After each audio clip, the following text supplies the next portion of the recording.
Halloween killer is still out there. Everyone is scared. He's a murderer. He's a monster. He's perfect.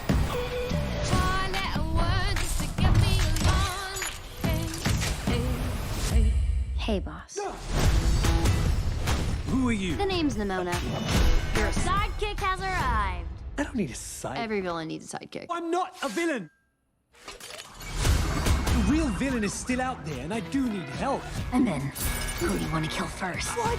Look, I can help you, but promise me you won't freak out. Why would I trust you? Promise. I promise. Even when you see the horn? Horn. Promise! I promise, I will not freak. Oh. This is the part where you run. They call me Hell. They call me Stacy. You're a shapeshifter. They call me Hell. Monster attack. They call me Jane. Monster attack. That's not my name. You did that on purpose. You catch on quick, bud. That's not my name. Something, something, something.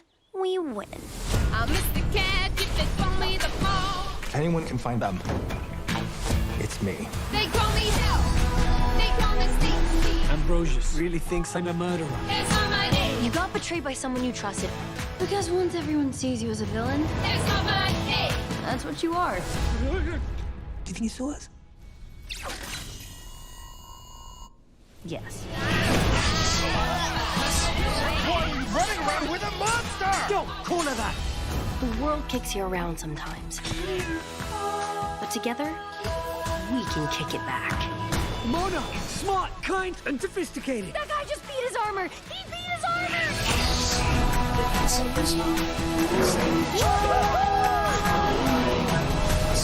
Oh, I like where this is going. Let's break stuff. Promise I'm your official sidekick forever and ever. No take-backsies. Can you just be you? I don't follow. Oh, yes, hello, welcome to the Periodic Table of Awesome. My name is Dion, and I'm back, along with Quinny, Peta, and Jill, and tonight we're reviewing Nimona, because I'm not here to fuck around, because we were started late. Like, that's all. That's what's happening right now. We're not here to fuck spiders. Let's review a film.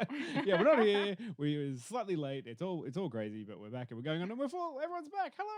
We're Everybody's back, and everybody wave. Yeah, here's Peter. Hi, Peter. Yes, the industry is back. Yay!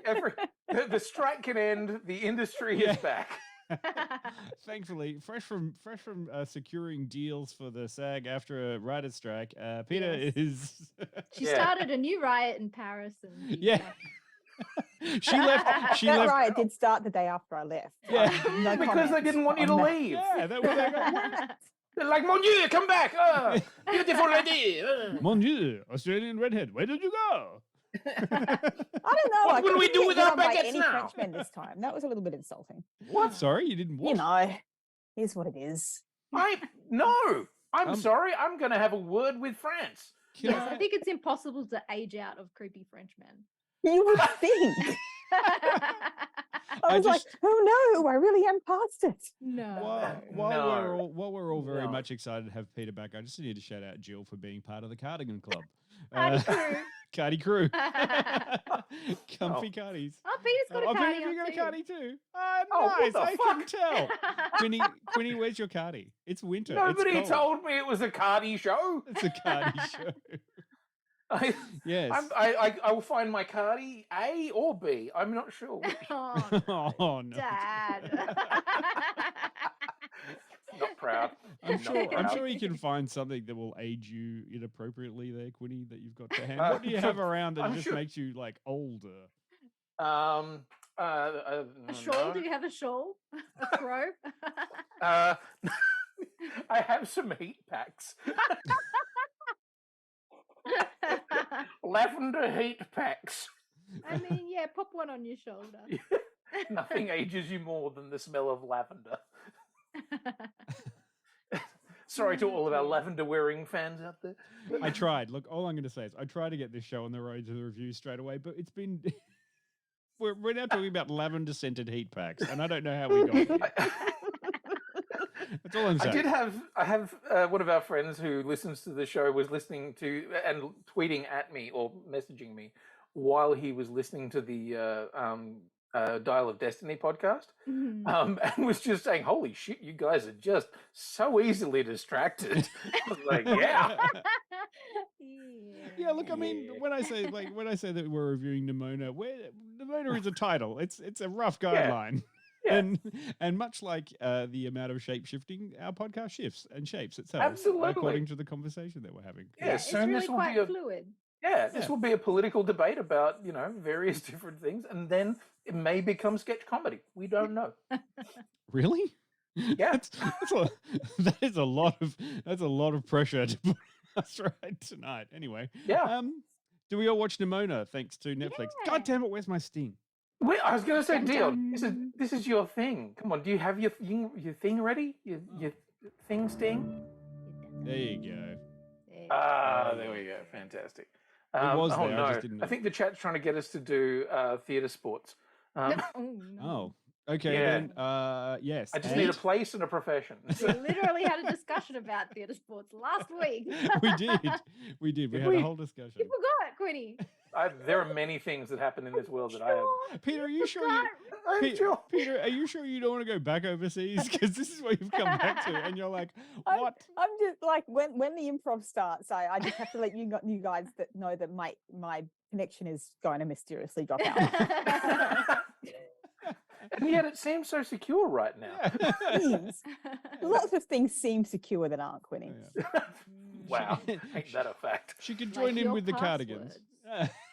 Oh, Ooh. yes, Optus. Oh, did that happen today? Did I miss that? Did something happen with No, passwords and no, Optus? but that's okay. They've got somebody working for them now who's totally secure. Go, Gladys. Anyway, see, political statements. We predicted it. Yep. Just Okay. trying to find that segue back into cartoons. No. Exactly. You know, Shan't. Australia's Don't want political landscape is much like a cartoon. There we go. Bringing it There back. we go. As there we is go. this film. It's much like a cartoon. Yeah, we've done an animation for a while. Spider-Man. Oh, well, I wasn't there for that, so it doesn't count. Oh, right. Okay. Jill hasn't done an animation for a while. I Okay. haven't personally. Yeah. I mean, the last 5 weeks don't count as far as I'm concerned. So, Cool. No, you've been a busy monkey, haven't you? Traveling all over the place. Have you watched many things whilst you travelled? Mm-mm. Okay. Oh. So you I came haven't even back. seen Spider-Verse yet. Holy shit. I'm didn't- so out of the loop. You didn't miss much. Oh, I no. will disagree with Jill intensely. Oh, I thought it was fucking magnificent, but other opinions are available. Some of them might be in a podcast. Yes, you could listen to if you so chose, but we won't. make Perhaps it. some sort of Why did numerical we score. Why did we choose this one? That's Because I wouldn't have chosen to watch this one had you guys not said this is what we're watching. Okay. Right. Well, Quinny brought it up, and then I was like, wait, there's a Nimona movie? Because I am actually a big fan of the webcomic when it came Oh. out in 2012. Peak Oh, shit. Tumblr. I was Tumblr trash in 2012. I could not go a day without scrolling back to where I left off the day before, and it was a very big problem. Did you have an issue with Tumblr? I had a Tumblr addiction, Oh and no, I'm quite ashamed to say. that's okay. Well, You're amongst friends here. You It's can, fine. you can go thank back to you. Tumblr at any time now that Twitter's self-imploding. Oh no, Uh, no! I'm not going Wow. back down that rabbit hole again. Yeah. Tumblr had I'm- its heyday in 2012. I think was definitely peak Tumblr for a lot of people. If anyone remembers DashCon. Oh, I That's a literally story pulled for one out for another time. DashCon. That's a story for another time. But no, Nimona, and back then, Andy Stevenson, formerly was Noelle Stevenson on Tumblr, was hugely popular, and they just went leaps and bounds from there. They also were in charge of the She-Ra Princesses of Power series that was on Netflix. And now they finally have given Nimona life in animation. Which is pretty fucking exciting because like they started out as a web comic with Nimona, then they did Lumberjanes, which was the one that kind Yes. of broke them into the mainstream comic thing, Mhm. which then got them She-Ra, which was one of the most unapologetically queer-friendly and fucking beautiful reimaginings of a series. Have any of you guys seen the She-Ra? I've watched a bit of season 1. It's a little too junior for me to get into fully, but I appreciate all of the sentiment. Yeah. What I liked about it, because I mean, I found it sort of, it was kid friendly. Yeah. But the central relationship of She-Ra and her kind of nemesis Catra ends up being one of the most beautiful queer love stories that you're ever going to see on TV. And I was like, fuck yeah. The fact that Netflix was like, yes, please make your show, is super cool. So as you say, that brings us to Nimona. Yeah. I'm quite excited that it finally got a home, because I was looking into it a little bit and it was destined to come out in 2020. Unfortunately, the studio was owned by Fox, and when Disney bought Fox, Disney, who very famously just slap a rainbow on in June and call it a day, weren't too keen on all of the LGBT themes. So, they shut it down, unfortunately. And it got shopped around a bit, but it finally has a home. But it's alive.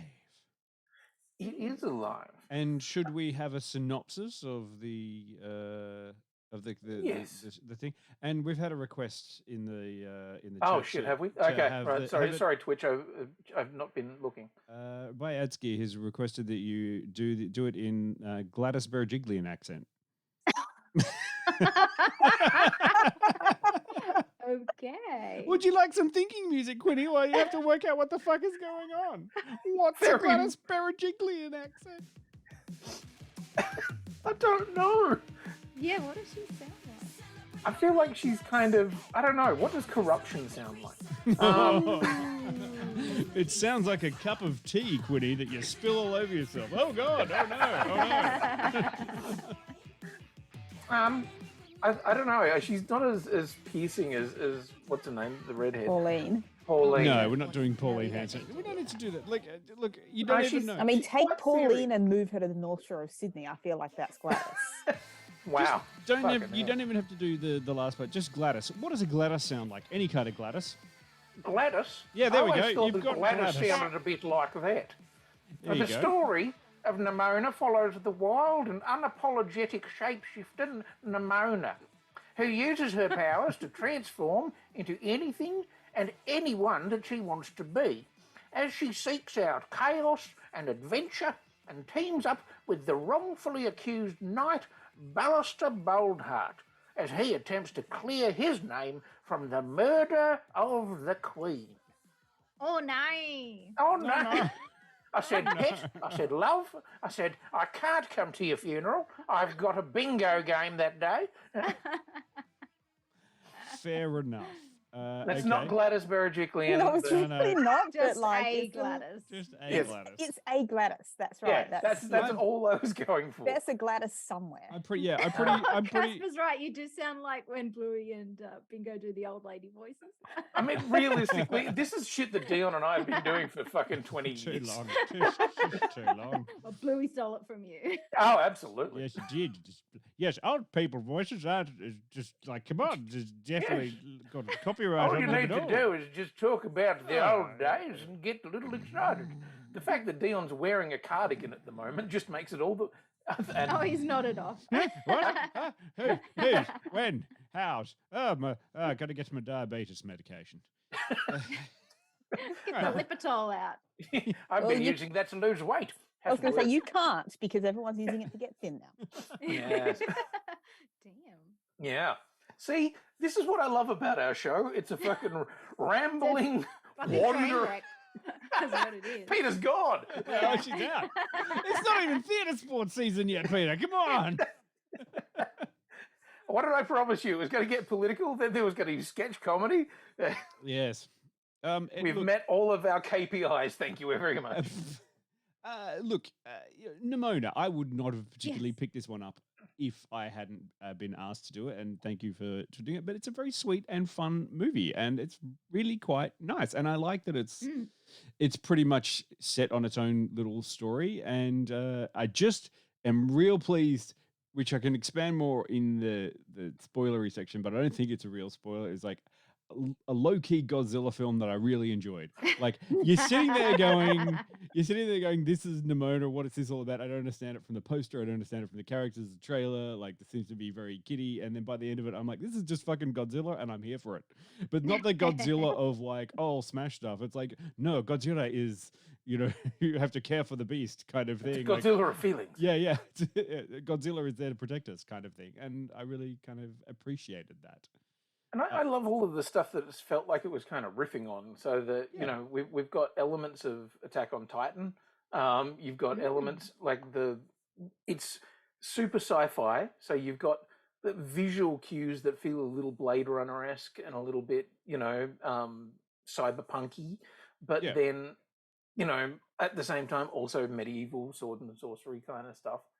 Not really sword and sorcery, because it's just medieval with technology.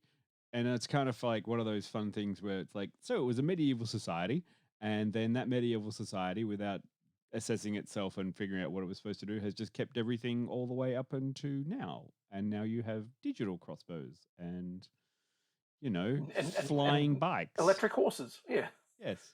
I have to point out that all of this stuff was very different from the web cartoon. I did wonder about that. Yeah. Quite drastic change to the story, but in watching the movie, I was kind of like, I see why they made these changes, because the webcomic itself had a very complex story that was told over a long format. Whereas this was an hour 45 movie, they had to, condense it all down, make it easy to understand and get through. But I do have to say that like the changes did not hurt the story at all. I mean, the key relationship there between Boldheart and Nimona is like what the whole story was based on. The queer love story was from the original as well. It's just that like Boldheart was Blackheart and he was a villain in the comic, and Nimona like appointed herself a sidekick to him. So they've just switched it up a little bit and made this queen killing storyline thing be the primary focus of the change in what happens. So right. So in the comic, is he misunderstood, or has he embraced villainy entirely? No, he's a villain. He's a villain. Right. He's like, screw the what's it called? Matriarchy? No. What did they keep? Theocracy? The institution. It's Oh, like, right. screw the institution. Like, they've fucked us over. I'm a villain. I'm going to try and do everything to take them down. And then she's appointed to him as like his sidekick. And all the shape-shifting, all that stuff, that's all there. But like, there is like history of the romance with Golden Loin and all that kind of stuff as well. But yeah, I love that name. made him a hero at the start of this one, gave him a slight name change, and then the rest kind of just follows on. But it works really well, I feel. I thought it was really an loved easy to understand story. It was tight storytelling. Mm. I thought, nothing groundbreaking. Like Dion said, I kind of feel like the ingredients of the story are ingredients that I'm familiar with, but it walked the line of what it was doing really tightly, and it was clear. And I was watching it with a 7-year-old, and nobody got bored. Oh, good. Oh, that's good. And did they enjoy did the 7-year-old enjoy the action and the funny and the stuff, or? Yeah. Well, I have to be honest. She didn't see the start because I didn't want to wait for her. She saw 3/4 of it, and I explained what was going on. Okay. And I love it. So I just love your she got ruthless. upset when she was told she had to go and do something, and I had to pause it. So she was really engaged by it. Good. Just the ruthlessness is great. Yeah. Okay. Sorry. Continue. Whatever, kid. Hey, shit to do. Yeah. I've started the time- movie. Yeah. Could you wait? On a fucking 15 clock here, minutes? child. No. Love it. I really enjoyed the kind of the world. I loved the setting, and I liked the not particularly subtle kind of commentary that it's like, okay, not subtle at all commentary No. about, theocracy and religious indoctrination, and even the ideas, like, because it wears its very rainbow heart on its sleeve so proudly. When you call something the institution, it's there ain't much subtlety there. Yeah, it's like, yeah, yes, yeah. we're rebelling against the institution, and Get it? yeah, Get and our color palettes and everything about it is super, super queer friendly. But at the same time, actually, one of the people who commented on the post about this said it was really nice to have a fun action adventure thing with queer leading characters. That wasn't a big deal. Yeah, it didn't really. It's just it acknowledged it and it acknowledged it and moved on. It went, anyway, they love each other. Moving on. Yeah. Yeah, the I more like that. frequently we can tell these stories without having to point big blaring arrows at saying, hey, look at this is cool, like leave it alone. Like that we can just tell a story and like that is it, then the more it's just gonna be normal, like it should be. Yeah. And also, like, leaning into the whole Barbie Oppenheimer thing, there was the brooding dark goth yes. guy and the shiny, pretty pink princess person Yes. in all of this, which is just great. Like, great marketing from Mattel. Barbie's doing an amazing job of just getting themselves into everywhere at the moment, including other properties. I'm not sure I would call Nimona a shiny pink princess person. No, I think he was talking No, about I was talking about Golden Golden Loin. Definitely a shiny pink princess yeah. person. Like, that's... No, those are the best pairings when you have like the sparkly, shiny light and joy one, and then like the demonic and evil and gothy one. They're just the cutest. Yeah. What I really liked is that while the relationship between Golden Loin and Boldheart now. Boldheart. It used to be Boldheart. Blackheart, yeah. That's an overt relationship, but what's being explored in the relationship with Nimona is actually on a different level, exploring otherness. That her being a monster and all of the language that he uses to try and say to her, can't you just be normal, is like, I love that that's all about being either trans or non-binary or ADHD or neurodivergent. All of those things apply there. And it's about the experience of being something other than normal. And so you can have that as an unspoken, but at the same time have a beautiful queer relationship as a spoken, and they both work. And I think it's that also the concept of what do we do and how do we react to things that don't fit in the boxes that we have in our head, and that constant questioning of, but what are you? I'm Nimona. It applies in many ways to many kinds of identity issues, whether they be body or gender or otherwise. And I thought that was kind of interesting to explore. It wasn't Nimona that needed to change. It was the boxes that he was trying to fit Nimona in that needed to change. Yeah. So that was all very nicely and smoothly done without feeling hammerish, I thought. Well, as Peta says in the chat, the people relate the Nimona's thing of it's a whole body itch of wanting to change, wanting to shapeshift. A lot of people who have gender dysmorphia and body dysmorphia can feel something similar, that I'm not right unless I'm something else. And I like that that's a story that you can explore in this, but at the same time, it's about a person who turns into a pink shark. Or a rhino or anything, because it's shapeshifting and you're allowed to be whatever you want to be, Quinny. Absolutely. And that's the thing. I also love that no one has a really good answer for in the world building sort of stuff. It's like, oh, but there are monsters outside. And like, but why? Why are we attacking the monsters? It's like, does anyone have a good explanation? Because monsters. Things, stuff out there, bad. Like, stay like normal. Got to stay in normal. Got to stay in normal land. Can't question Mm. anything. Also, You could know. we put some big guns up around normal land to make sure that nobody ever gets into normal land? Yes. And if we get really scared, we'll turn the guns onto ourselves in normal land. That's dark. Yeah. Yeah. Welcome to And the dumb. I mean, I don't feel like that's unintentional. No. No, not Quinny, did you have feelings about the animation style? I enjoyed it. It was. I feel like there's a weird in between of 2D and 3D that sometimes works and sometimes doesn't. And there are a few times that I was looking at the armor of some of the knights and stuff and going, gee, they look 3D. And then that occasionally didn't quite gel with the, I don't know, the feeling of the 2D animation. Yeah. So yeah. There's a few times when I got I got a bit confused between either really understanding in the animation of like, is this too simple or is this accurate?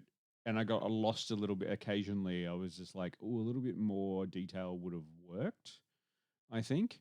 I quite liked the perspective shifts with the use of the 3D animation. It made it feel like really dynamic movements were happening, and that was my favorite part. The color palette seemed a bit washed out to me, I think, for the whole thing. But you know, that's just me. Sorry, in what way? Well, I thought it was fucking vibrant as shit. Maybe I Dion, check your television settings. Maybe I need glasses. Okay, all right, stop, like color shaming me. Hey, Yeah, if anyone's getting some color shaming but happening you can here. you can see now, Quinny. Like I don't know, you can see all the colors. Yeah, I mean there were sequences that were slightly more muted, but like I thought it was in a lot of cases an absolute riot of color. Most of them being pink. Yes, mainly pinks. Nimona goes, Lots of pinks. Yeah, gallivanting around as various different animals. Did we like the shapeshifty bits? Yeah, that was fun. Yeah, I especially like the shark moment because that was like from the very first webcomic. When they go to shake on the deal, she turns into the shark, and I love that they kept that in.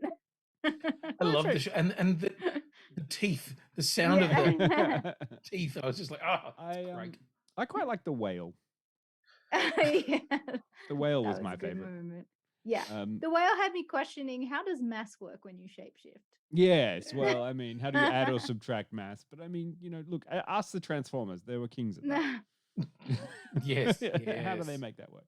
Mass shifting all over the place. I just to change slight tack, I wanted to say I really enjoyed the way the voice actors approached it too, because I thought the voice acting was very heartfelt and very like it felt like they sat down, had a conversation about it, and discussed it between all of the characters, and were like, right, this is the way I'm going to play it. This is where I'm going to go, and it felt honest, which is hard for a voice actor most of the time. So I think Riz Ahmed and CGM did very well. I particularly enjoyed hearing Eugene Lee Yang in his first voice role. I believe so. Yeah. Yeah. So where would people know him from? The Try Guys. He's one of the non-controversial ones. Non-problematic Try Guy. The non-problematic Try Guy. Yeah, he's just a really wonderful human. So I like that. He got this role. Initially, I kind of had a thing with Riz Ahmed where I felt like maybe he wasn't giving it as like I don't know. Chloe felt like she was really having a lot of fun, and Riz didn't necessarily feel like he was always meeting her at her level. But then the more I looked, I went, well, that's the character. That's he's not in that crazy manic kind of way, and you do have to have the light and the shade so that she is as manic as she is. Peter, you look like you've got so many thoughts. I mean, I don't have a huge amount of thoughts on this one, except that, like I said, I wouldn't have picked it up on my own. I didn't hate it. It was nice. It was fun. I was just thinking that my niece is probably going to watch it again more than once. I would, predict. Not to say it's only for children, but as something that is an animation with a PG rating that is probably designed to be appropriate for children. I think it's probably going to capture a fairly broad audience of children and adults who aren't afraid to watch animation. Yeah, And that's I think us. it's a good thing. It's a good thing. I do wonder about the publicity. I wonder if the publicity is going to reach that broad audience, because I only knew about it because you guys told me to watch it. It has. It's been one of the biggest. I think it was the most streamed animated film on Netflix. In its opening weekend. Now, whether like that may just be opening weekend stuff, but they've been pretty open about saying it's been huge. So it's clearly had a good reception. But yeah, I'm trying to think where I first saw it. I think I saw a trailer in one of those Netflix, To Dumb or whatever the hell they're Too Dumb. Yeah. And I looked at it, I went, that looks fun. Like cool well, nights. It definitely feels nicer to watch than an episode of Black Mirror. I can say that much. I haven't gone there yet. Haven't been able to. Can't bring myself to do it yet. I think we're all in the same boat. It's like, well, if you're living it, do you want to watch it? Not really. It's too close to home. Yeah. I'm pretty sure I just saw a trailer and I'd heard a couple of other reviews from people that I like and trust and thought, well, shit, if they like it and are willing to kind of wave the flag for it as much as all that. And I'd never read the comic. I had really didn't know anything about it. So all I saw was a cool kind of punk chick with fangs and lots of colorful animation. From that standpoint, like I think we're hitting an interesting space in the animation world now where we've moved away from the Pixar / Disney, whatever, and even the DreamWorks kind of style where everything was fairly safe. And I feel like we're moving into a new style, which is a lot more scratchy and a lot more kind of punk, for lack of a better term. And whether you like it or not, that's a different thing. Like some people really didn't like the visual, sort of constantly contrasting visual style of Spider-Verse. And this has sort of got a bit more of the visual language of the graffiti and the colorful kind of animation stuff. So I don't know. I think we're trying different things, which is nice to see. Yeah. Great. Right. Shall we rate the bejesus out of this? Sure thing. Do you want to rate us off, Quinny? Yeah, I will. I think I've said more than enough about it. I really, really enjoyed it. I got to probably halfway through it, 2/3 of the way through it. And I thought, where the fuck does the story go from here? Because I felt like they were really dealing with everything they needed to, and so I was very pleased that the third act felt like a really interesting part of the story that I wasn't quite sure where it was going to go. And I liked that. I mean, there was some stuff that was telegraphed, but I didn't care because I was enjoying the characters in the world. For me, it's I think it's about an 86, 87. Let's go 87. I really liked it. It wasn't as mind-bogglingly amazing to me as Spider-Verse, but it was a fucking great animated film.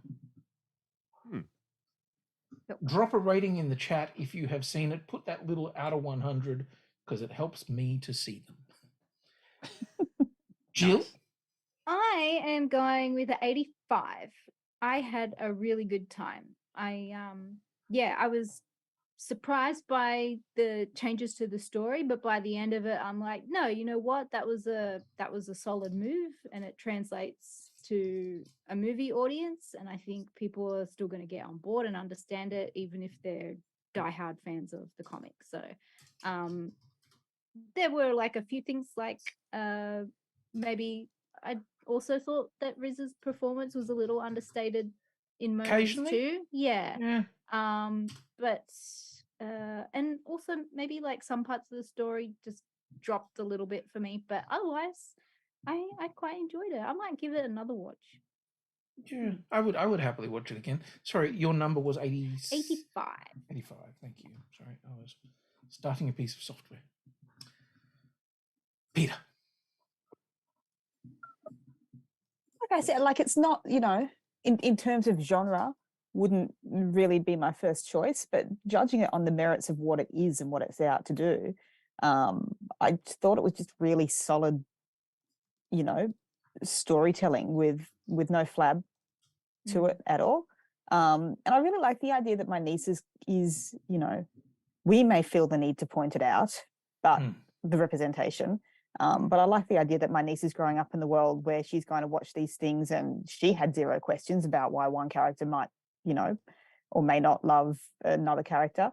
And it makes me happy to think that more of these things are going to come in the world. And for her, it's something that will never need to be pointed out because it'll just be something that she's always seen on screen and never had any questions about. And I think that that is nice for the children for the future, you know? Yeah. In our little dystopian universe that we currently have going on. So I'm going to give it a solid 88. I was not mad at it at all. That's a pretty good rating for it, not mad at it. Not mad at it means a big spectrum of Yeah. Instead of saying not bad, Pete's like not mad. Not mad. Yeah. Not mad, but why? Did you have any but whys? I don't. I'll think save it for the the spoiler section, Quinny. Yeah. Okay, not a problem. But I just why thought it was does she important. turn into Rhinoceros? I just feel like once shape-shifting is involved, but why is redundant. Fair. That is completely fair. Okay. Dion. Not mad. Not bad. Just sad. It's a fad. I'm gonna go look. I probably had about 80 out of 100 out of it. Like, you know, I was just kind of. I had a nice time with it. It was well acted. It had some pretty. It's a good dialogue somewhere and some clunky dialogue other places. And the animation style, I wasn't the biggest fan of it, but it was fine. Like, it grew on me. And it was also, you know, I like to see a property that's just not something based on something else. Like, as in, you know, it's not like a reboot or a thing. It's like, great, it's a new property. I see what they've done here. And it had really nice issues that I think will connect with viewers. It's something for people who aren't me, which is great. But it also has information and good lessons in there for me. So how's that sound? Does it sound like I enjoyed it? It did. Yeah. You're the only one who can tell us that, Dion. Is it? I don't know. Are we even here anymore? Not mad, not bad, not sad, just rad. Good one. Yes, Rob. Thanks, Rob. Shut up, Chad. Shut Rob, up, Todd. always out quipping us in the chat. Yeah, well, that's what we keep them around for. They're better. Yeah, this is why we love our chat, because they're faster and funnier. They type faster. But also, big shout out to Todd, because I thought Todd was a spectacular dick, and and always just need a Todd. Yeah. We have a short scene that we're going to have a look at, which I'm excited about, because this is one of the scenes that actually had some of the more interesting animation elements in it. Did you give your rating, Quinny? I did. Yeah, he was the first one to do it. I was 87. I forgot. I'm getting old, you see. It was a long time ago. The cardigan is having an effect. It's like, it's about time to go to bed. I was going to say, do you need to have a hot Bonox or a... Yes, hot Bovril, thanks. And then we'll go. All right, let's go. Like, look at this clip, and it'll be funny, and then we'll come back. Yay! Golden Lloyd see you, do the thing. Seriously? That guy cut off your arm and you're worried about being seen with me? I told you it's Complicated, yeah, I know. Look, Squire. Hi, excuse me. Gotta get him out of here quietly. On it.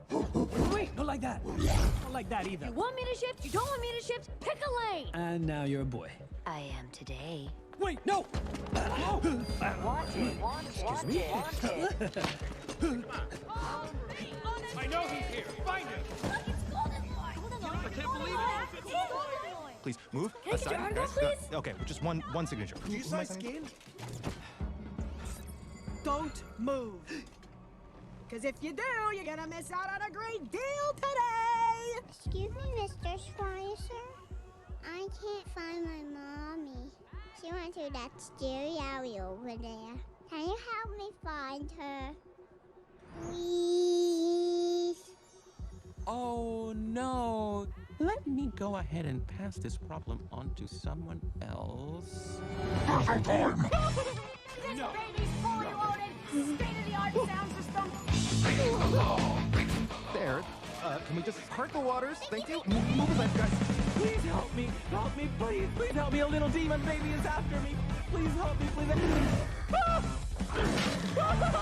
And check this out, with a 360-degree dash cancel. Yes, there we go. Yes, the demon baby. When you're following, if you're gonna be able to shapeshift into anything, why not choose a weird demon baby and just terrorize people with it? Why not? But why are all the animals red, but the child was normal?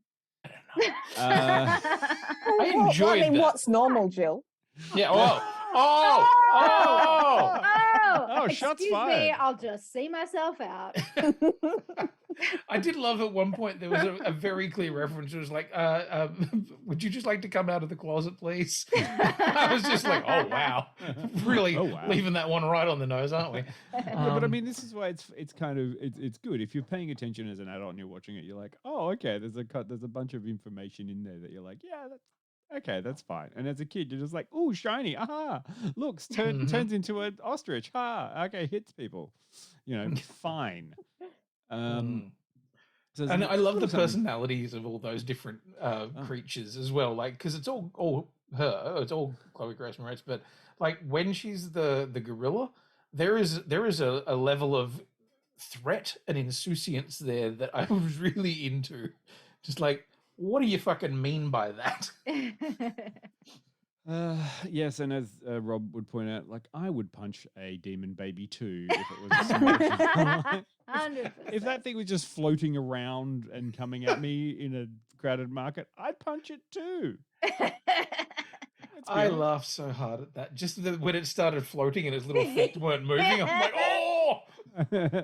I did like it, like at the start of that clip there. It was like, oh, now you're a little boy. He's like, I am today. Backs away. Whenever someone says something and then backs out of frame, I'm like, oh, that's at least funny. Yeah. So you can go with it there. All right. And, I put the spoiler logo up. We can do spoilery things now. Okay. Look, giant Godzilla mashup at the end. Amazing, but because it's like it's not a monster, it's just Godzilla.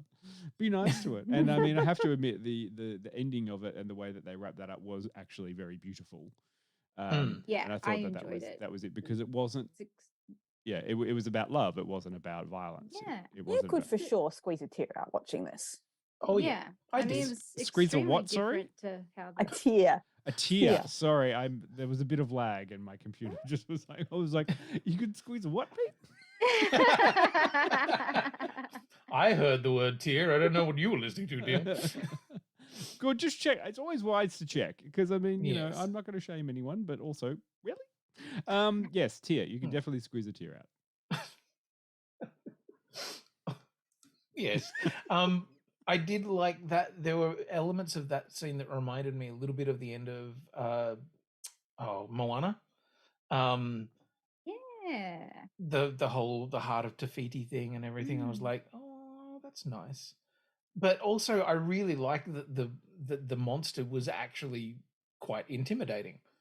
You know, the monster version of her was like a great design that looked quite scary. Yeah, it was cool. But was she really a monster? I don't think she was a monster all along. I think she was just afraid, and that was the defense that it needed because she was afraid. Because she'd been let down yet again by humanity and humanity's inability to accept people and things. Yeah. There's the lesson for you. And also loneliness is a bitch. Yes. Yeah, absolutely. And you do really feel that in her, and the Also because there's the story that she tells as to her origin of the wishing well and everything, that you kind of go, well, there is a wishing well, so maybe that is actually what happened. Yeah. And then you start to question, okay, so there probably are no other monsters. Like she is alone in the world, and all she's trying to find is somebody who actually accepts her. Mm. And that's something I think we all can kind of, yep, there I go, getting all emotionally involved in this bullshit again. Maybe she is all the monsters. Well, and that's also an interesting idea, isn't it? That all the monsters for the past 1,000 years that they've been afraid of or whatever, are they all her? I only have one. Well, I'm pretty sure she's the only one anyone ever saw before they put walls up around the entire city. Yeah. So I'm only just trying to figure out, like, okay, considering that the kingdom is a landlocked kingdom, how did Nimona know how to turn into a whale, or what even a whale looks like? She has been alive for I feel 1,000 like it's years. not knowing. I feel like it's just inside her.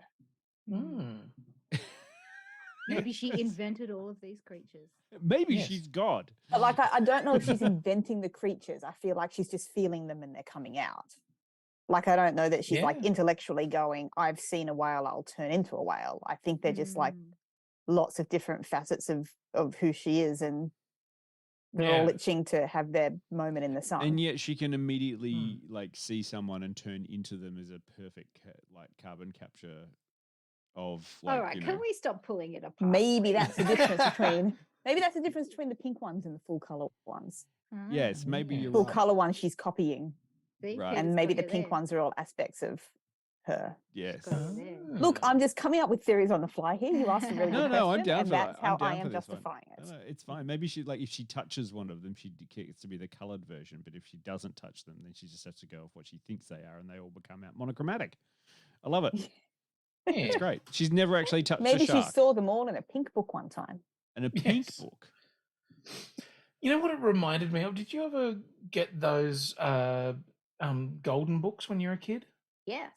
There are a whole bunch of those that had these really beautiful pastel artwork in them, that were quite often really kind of, I don't know, kind of stylized, almost Art Deco-y occasionally. Like there was one about 3 little kittens or something like that, and they always had these really lovely pastel colored artwork. And there are elements of this here and there that I felt like I was watching bits out of that. I don't think it was necessarily intentional, but I'm probably the only one in the world who looked at that and went, it's like a book from my childhood. Oh, but that's nice. It's nice you had some sort of connection there. Oh yeah.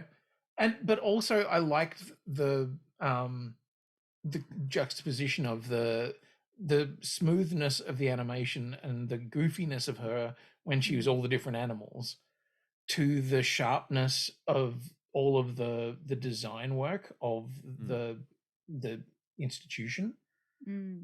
Like it's all diamonds. Everywhere is just diamonds and pointy things, and she's always smooth curves and really flowing lines. And that this is why I love animation, because I get into that kind of level of design aesthetic shit.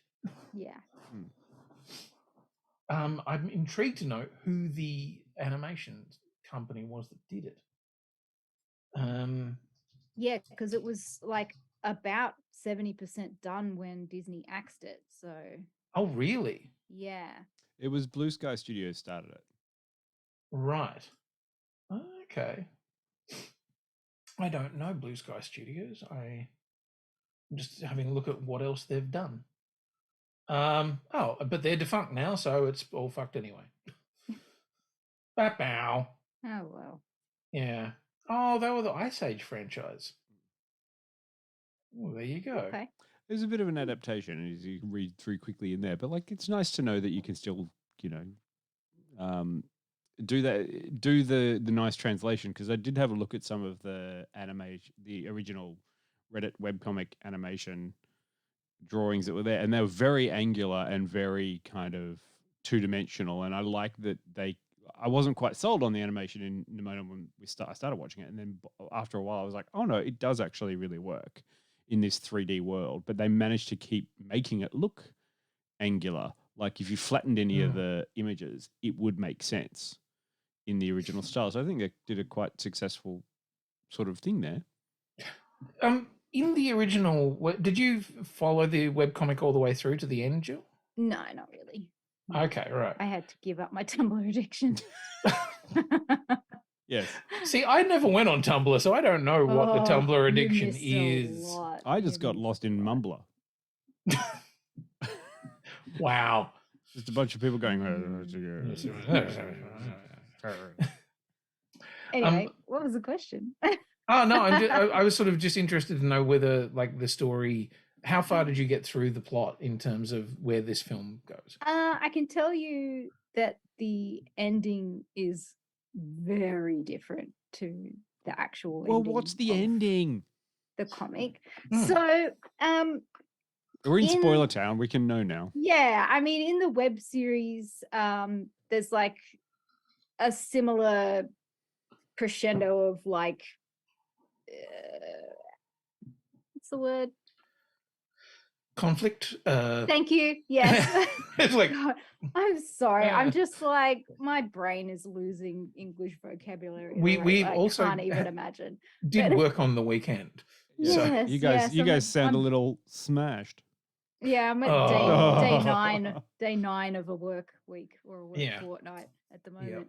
But yeah, so at the height of like a conflict or whatever, like Nimona loses her life and you're unsure if she did die or what happened. But it's left very ambiguous as to what actually happened to her at the end. There's none of this giant monster fight stuff.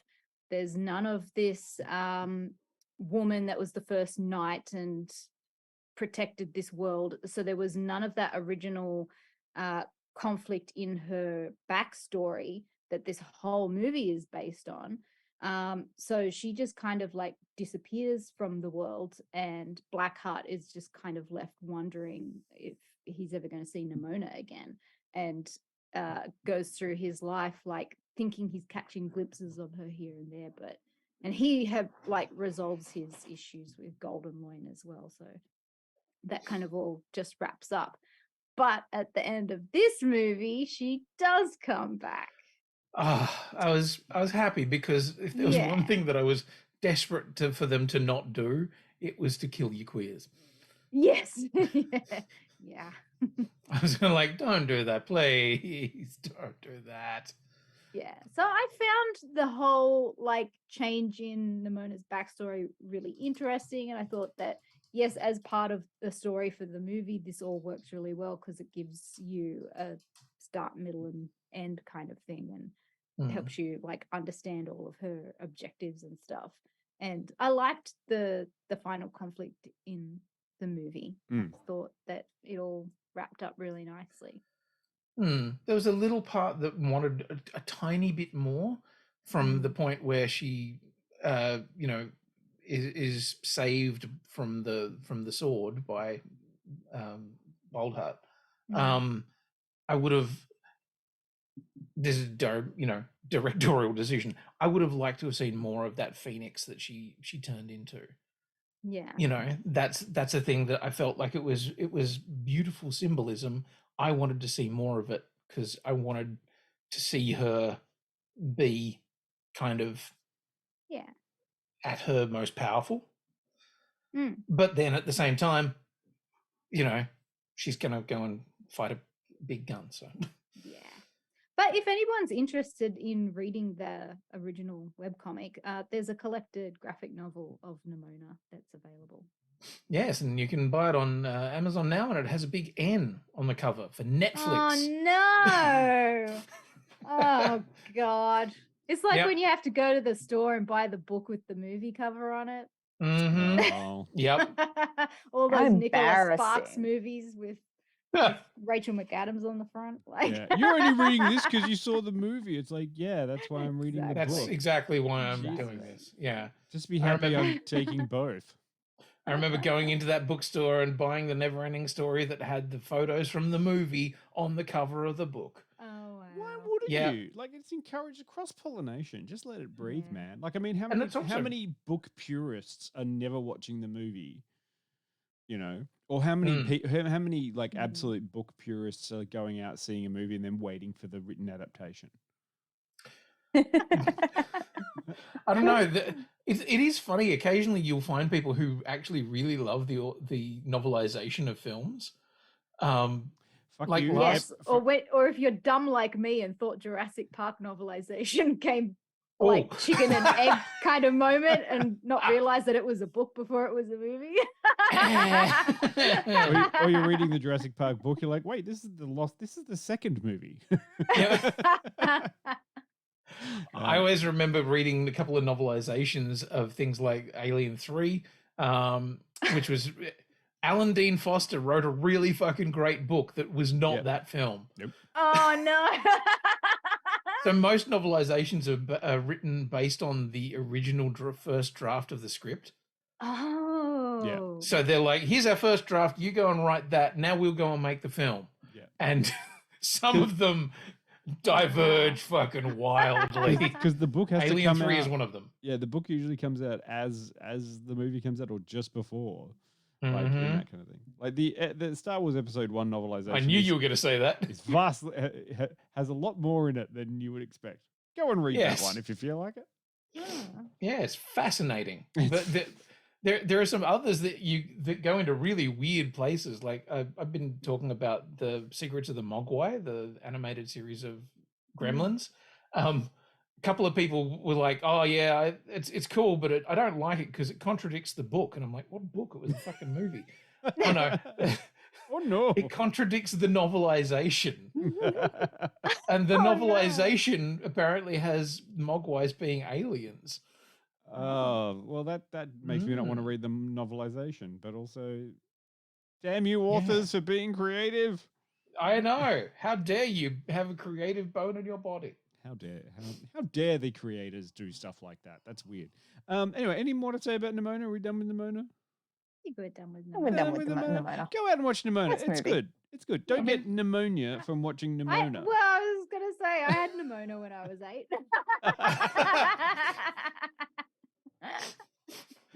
Damn, beat me to it. Oh, sorry. I thought I Your just second. I thought I just thought of that one straight away, but no. Someone Sharing had done that brain cell again, dude. Someone I mean, it was a really cardigan-worthy joke. Yeah. It was. Oh! That's why I couldn't have said it. Thank you. That's really good. The schedule is out for Julie. Mid-Julie. For July. What have we got coming up this month? That's a very good question because I don't have it open in front of me. Next week we're doing Silo. Oh yeah, I've got a lot of I've catching already up to watched do. that. Hey. Silo is on next Tuesday watching Silo. You've got a whole week to cram Silo into your gob. It's only 10 episodes. They're kind of I started long. watching it. I like it. Yeah. Kind of long. It's a slow burn at the beginning, but then it gets kind of quite moorish with the cliffhanger ending. So Yeah. What I would probably won't say, take you that long to finish it. if you're going to watch Silo, just do a fun little game that you can play, which is after you finish watching the first episode, write down your theories about what you think it is and put them in an envelope and then open them up when you finish the first season. Oh, I like that. Okay. I would have like been that. correct Ah. if Well, I had done that. You're good. That's good. That's good. Okay. Yeah, I've only watched the first episode so far, so I've got a fuck ton to watch in And the next week. But we may that's have okay. to switch the date of the Mission Impossible Dead Reckoning review to the Wednesday, potentially. We'll let you know, make that adjustment, but that's the one after that. And then we have Barbenheimer. Barbenheimer. I love Peter's face of like, why? There's your butt. Why? To be honest, it's 2 weeks worth of why for me. You're making me watch Mission Impossible and Oppenheimer. Come on. Mission Impossible. Just watch it in Oh. Spanish. It'll be much fun. Well, that's why I stopped watching those fucking movies. I'm Because they're not impossible. well, Or they, they were impossible. or for me to they're watch 'cause- impossibly bad. No, I just remember I started watching one of them, and I may have gotten it through less than legal means. Um, and it came with all the wrong subtitles, and it was one of the ones that had a lot of other languages in it. Cool. And after about 20 minutes, I'm like, this is fucked. I got no idea what's going on. And so I put it down and never picked it up again. And I'm pretty sure that was around number 5. Like I've watched 1, Ghost 2, and Protocol, yeah, the one where he's climbing the Burj Khalifa. Wait. yeah, I think that's the one. Ghost I thought- Protocol is also the one that Simon Pegg is standing on. Tom Cruise is standing on an apple box behind a couch where he's acting across from Simon Pegg because Simon Pegg is 6 foot tall, and Tom Cruise is very much not 6 foot tall. No. And did you also notice, like, I mean, curious, like, just a regular thing that you've all got to understand is that there was a red carpet in Sydney last night for Mission Impossible. At the ICC of all yeah, places. International Convention Center. Just like every single frame, I was like, why is this weirding me out? I don't quite understand how this is weirding me out. Why is the press like thing weirding me out? It's like, oh, they're all very much higher than like the overhead shots of all the press cameras are very, so like they've raised all of the cameras. No, you have to stand on this platform to be higher so that you don't actually, you look down at Tom Cruise, you don't actually shoot him from a low frame to see exactly how tall he is. It was very strange. So they never want to have a direct flat-on shot No. because that would show how tall he is in comparison to other people. No, so all of it was just high to low. Like everyone was looking down. I was like, oh, interesting. Maybe it's a conspiracy. Could be. Maybe. So yeah, I have a bunch of homework to do on those Mission Impossible films because I Yeah, honestly, you won't do fucking Fast and the Furious. You're willing to go through this impossible mission with crazy Scientology Tom Cruise, but you're not going to give our man Vin Diesel the time of day. Yes, you're correct. Quinny, you're only 1.5 movies behind. Yeah, that's the thing. There's a lot more fucking Fast and the Furious to get Yeah, through. exactly.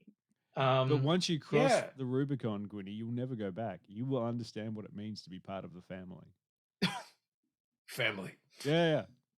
In a weird Oh, mafioso kind of way. Yeah, well, I'm sorry, Pete, that we are subjecting you to a whole bunch of this, but at least there's Barbie. All I in there. want to do is watch Barbie. You're allowed. What happened? Just watch Barbie over and over again. Like, just you can join back in and you'd be like, so we're reviewing this. Is like, no, I've just seen Barbie 4 times since I spoke to you last. That's all. Don't joke, that may happen. Yeah, well, I mean, very. Oh, I was just going to say, like, I saw that. It's like, what other Mattel properties are just dying to be turned into a movie? Because at the moment, Mattel's quite excited by all of the press around Barbie, even though it hasn't been released yet. And they're very like, oh. Well, Jill and I were having a very interesting conversation about that actually on Sunday. Yeah, because it actually feels like Mattel have had no hand in any of it. Like, certainly, they don't feel like they're, putting their branding all over the marketing for this. No, I feel like Mattel have not taken this opportunity whatsoever. It's definitely a very studio heavily led marketing thing, not like Mattel's just like, oh, you've taken Barbie, have you? And they're like, well, okay. And they're not like jumping on board saying, yeah, Barbie's ours, isn't she great? Like, we love Barbie. My theory on it is that in the film, like as we've seen in the trailers, there is a representation of Mattel as a corporation, and I wouldn't be at all exactly. Yeah. And I'm going to take a punt that maybe it's a little, haha, Mattel. I think it's and as I said to Jill, I think that in this particular way, the way that this film has been marketed, it feels like Barbie is an icon bigger than the company that makes it. And definitely is. I mean, I love that sort of thing. Like Greta Gerwig's just out there doing that whole like, look at me. I'm the Barbie now. Yes. The movie is bigger than your company. Like Mattel's like, wait, we're gonna get increased sales? Sure, no problem. I love money. Whatever you want. I saw a new clip today and it was so fucking funny. So like Ken's had a mishap at the beach and the Barbie doctors are looking at him and he's completely fine. They say, oh, you'll be fine. Like, oh, the conversation we just had in now you're healed. I was like, oh, great. So then he's like, a lot of people will get confused about my occupation. They think I'm a surfer, but I'm not. And by extension, I'm not a lifeguard either. And they're like, no. He's like, actually, my job is just beach. Army doctors is like, hey, you beach so well. I love the posters that got released in France. Did you see those? Yes. And actually, Pete, did you happen to see them while you were traveling? That's why they're rioting in France now. Yes, because the Barbie posters say something so shocking. Yeah. It says, and he's just Ken, but in the French translation, saying Ken means to fuck. So like. The posters just say, and he just knows how to fuck. Yeah, literally it says Barbie can do anything, and he can fuck. Just knows. Yeah, exactly. It's just like. Oh. Yeah. Meanwhile, I'm pretty sure that the what's the actor? Sorry, the Ken Ryan actor. Gosling? Yeah, Ryan Gosling is just like, I'm fine with that poster. Yeah. I do love the whole Barbenheimer thing, though. I love that has become like a cultural fucking landscape thing of going, no, we will watch Barbie and Oppenheimer on the same day. Yeah. Well, exactly. I mean, when Greta and Margot are out here doing their press thing, they had tickets to Oppenheimer. They got a photo in front of like the poster, and they're holding their tickets to Oppenheimer, so they're in on the meme too. Yes. Lean and into I did see a picture of Cillian Murphy in front of a poster for Barbie, but looking exactly like you'd expect Cillian Murphy to look like. Oh dear. So good. Thanks for joining us in the chat. Sorry if we got a little bit off track. We were just very excited to see Peter back. And fresh from winning another award. God damn. Yeah. Did you win an award? What was your award? I mean, we won a pitching competition, but we got nominated for a Logie. So you know. That's when you really know you've made it. When you're standing there, getting your little gold dude from Rove. Or from Carl Stefanovic. Oh God! What was I watching the other day that had Grant Denyer in it? Oh, Preppers, the ABC TV show. And I was like, I was watching that like Gold Logie winner, like Grant Denyer, and I was like, that looks like Grant Denyer. And I was like, no, that couldn't be him. And then I looked at the cast. I'm like, no, that's Grant Denyer, playing like a fake Sunrise host, and I was like, marvelous, just marvelous. A fake Sunrise host. Yeah, I was going to say. I feel like that's something he's done. Yeah, that's the point, because I was like, that couldn't be Grant Denyer playing it. Dion, how the hell do you recognize Grant Denyer, but you don't know David Campbell? Who? Is that Bruce's brother? My point exactly. Is that Bruce Campbell's brother? Yes. And here to chew bubble gum. We drift again. Kick ass. Aren't you glad you're back? Yeah. Somewhere beyond the sea. Somewhere waiting for me. I'm pretty sure Dave Campbell sang that once. It's on his crooner album. Thank you everyone for turning up. We'll see you next week for Silo. Get in the hole. Get in the hole, everyone. Get in the hole. What's in the box? What's in the box? We're going now. Okay, bye. Tra-la-la.